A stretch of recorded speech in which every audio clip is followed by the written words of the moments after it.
Bon alors, on l'a ou pas notre meilleure adaptation de jeu vidéo en série?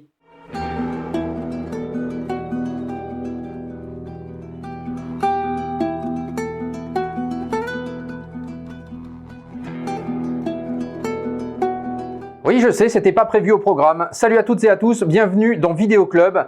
Aujourd'hui, nous allons parler de The Last of Us, la série qui vient donc tout juste fraîchement de sortir sur Amazon Prime, chez nous en France. Cette critique se déroulera donc en deux parties comme d'habitude, une partie sans spoil et la partie avec spoiler que je signalerai bien évidemment dans la vidéo. Pour bien débuter, commençons déjà par le commencement, à savoir le jeu The Last of Us, sorti en 2014 par le créateur Neil Druckmann et ses équipes de Naughty Dog qui ont conçu ce jeu absolument incroyable. J'en avais parlé déjà dans les news d'ailleurs, avec 37 millions d'exemplaires à travers le monde, exclusivité sur PlayStation. Après une introduction extrêmement poignante, donc le personnage de Joel et la jeune fille Ellie vont se retrouver dans un monde post-apocalyptique, poursuivre un périple notamment à travers les États-Unis, où beaucoup de choses vont leur arriver et beaucoup d'émotions aussi vont passer à travers ces deux personnages. Ils auront un objectif, essayer de découvrir ce qui s'est réellement passé et essayer, pourquoi pas, de sauver l'humanité. On va rassurer tout le monde, les gens qui n'ont pas fait le jeu peuvent parfaitement regarder la série, indépendamment du jeu donc, et ceux qui ont fait le jeu vont, je pense, apprécier la série. Donc on commence par une introduction extrêmement poignante et on découvre également donc le personnage de Joel, donc qui est fabuleusement interprété par Pedro Pascal. Et on verra que tout au long de la série, en fait, les personnages finalement ont beaucoup de similitudes avec le jeu vidéo. On est vraiment plongé, les gens qui ont fait le jeu, ça va être absolument incroyable de découvrir à quel point les détails sont très précis. Déjà au niveau des costumes, on peut aussi dire que c'est pas du tout des cosplays des personnages. C'est vraiment, en fait, ils interprètent, ils incarnent vraiment les personnages du jeu vidéo. On est tout de suite immergé au début de cette série. Il va y avoir donc énormément de similitudes avec le jeu, notamment dans l'introduction, mais des choses aussi qui vont être assez différentes en même temps. Mais c'est pas grave parce que là, on est vraiment dans l'immersion totale de la série et on est plongé dedans vraiment très abruptement, j'ai envie de dire. Ça démarre tambour battant puisqu'on est au début de l'apocalypse. Déjà, les décors sont vraiment très bien faits. On sent qu'il y a du budget dans la série. C'est HBO, bien sûr, qui produit The Last of Us. Donc, c'est sûr que là, l'argent est sur la table et ça se voit à l'écran. Le climat anxiogène est tout de suite présent également. Donc là, on est vraiment dans le vif, dans le dur, très rapidement. Et puis aussi le générique qui est extrêmement bien fait également. Et on en vient donc à la BO. La BO est donc composée par Gustavo Santaolalla, qui est donc le même qui avait créé la BO du jeu The Last of Us ici. Donc je vous montre les vinyles vite fait. Voilà, c'était donc la BO du premier, en deux parties, une BO absolument splendide, donc des vinyles qui étaient parus chez Mondo, deux beaux vinyles comme ceci, et une BO qui nous ambiance évidemment parfaitement dans la série, à la guitare notamment, c'est vraiment extrêmement prenant.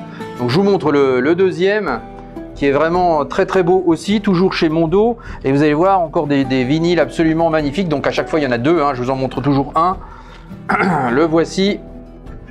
Voilà, c'est vraiment superbe, un beau travail là chez Mondo. Et on en vient aussi aux infectés, les infectés sont extrêmement bien faits. Alors, on n'en a pas vu énormément encore pour l'instant. Pour ceux qui n'ont pas fait le jeu, ça vous rappellera évidemment The Walking Dead notamment, ou bien 28 jours plus tard de Danny Boyle forcément. Il y a toujours cet aspect très vif des zombies qui vont vous courir dessus, donc c'est extrêmement oppressant et ce n'est que le début de la série, donc on a hâte de voir ce qui va se passer. Moi qui ai fait le jeu, donc c'est sûr que je m'attends à des scènes extrêmement intéressantes. La direction artistique est également assez somptueuse, donc que ça soit comme on a dit au niveau des décors, au niveau des costumes, au niveau des plans, et on sent que Neil Druckmann qui chapeaute également la série, il fait attention de bien dire aux réalisateurs de faire attention à certaines choses, donc ça c'est quand même visuellement très impressionnant, notamment par rapport encore une fois au jeu. Autre détail qui peut avoir son importance, la série ne sera pas diffusée en 4K en France, mais en 1080p en Full HD sur Amazon Prime.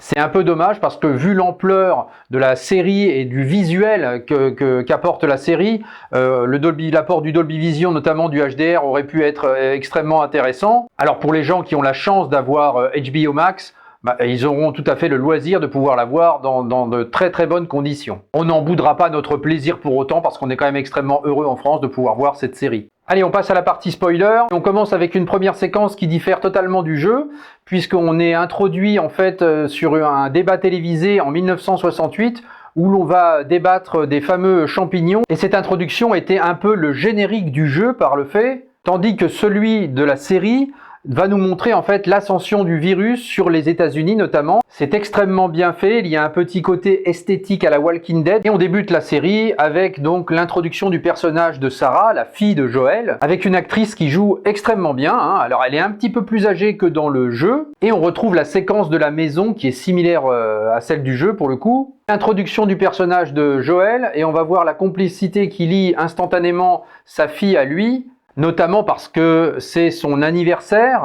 Donc on va retrouver le cadeau de Sarah en fait dans cette boîte qui va lui offrir la montre. Cette séquence aussi de début est un peu plus longue également que celle du jeu vidéo. On va découvrir également les voisins qui habitent à côté et on va arriver à une séquence où le début de l'apocalypse se met en place. On va entendre des coups de feu, donc extrêmement proche du jeu et là aussi les avions qui passent. Et donc Sarah se demande ce qui se passe, elle va aller chez le voisin voir ce qu'il en est et on va découvrir le premier infecté, cette grand-mère qui va apparaître extrêmement bizarre et étrange et elle va commencer tout de suite à pourchasser la petite Sarah et là tout de suite on introduit le frère de Joel et là s'ensuit une scène extrêmement immersive, trait pour trait par rapport au jeu où on va découvrir un peu tout ce qui se passe aux alentours. On est immergé à l'intérieur de la voiture avec la petite Sarah et on ne sait pas du tout ce qui se passe, c'est la panique totale, une scène très stressante, il va y avoir des passants qui vont nous intercepter.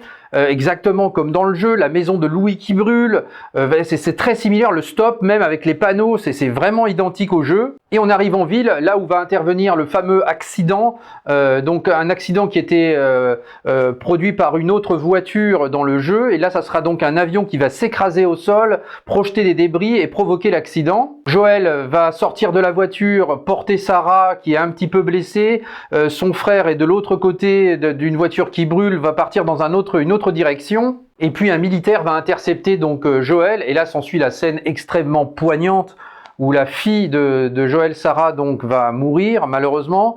Et là j'ai versé ma petite larme exactement comme dans le jeu. J'ai beau avoir fait le jeu même plusieurs fois, c'est toujours la même chose. On est extrêmement pris et affecté par ce qui se passe à l'écran. Là donc écran noir.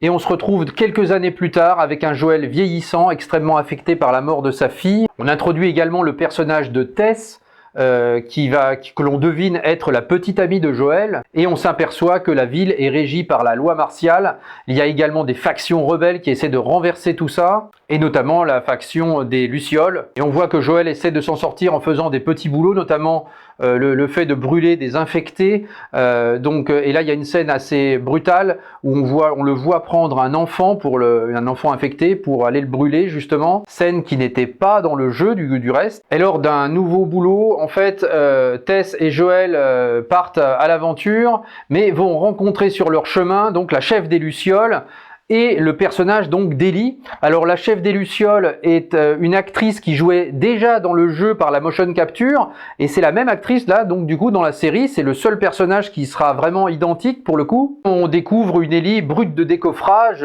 et la première rencontre entre Ellie et Joel va être très percutante. Donc le personnage d'Ellie interprété par Bella Ramsey qui était extrêmement décrié, notamment par rapport à son physique qui n'était pas très ressemblant. Mais on voit que Bella Ramsey s'approprie totalement le personnage. On la découvre extrêmement frustrée et violente. Et cette première rencontre ne se passe pas extrêmement bien entre Joel et Ellie, à l'image du jeu d'ailleurs. Et on va découvrir que le personnage d'Ellie porte peut-être une solution sur le virus en elle, puisqu'elle a été infectée, mais elle n'a pas développé la maladie. Le chef des Lucioles va donc confier Ellie à Joel et Tess pour l'emmener dans un endroit particulier et essayer de découvrir pourquoi elle ne réagit pas à l'infection. Joel, Tess et Ellie vont donc sortir de la ville et l'on va découvrir la ville de Boston totalement dévastée par l'apocalypse.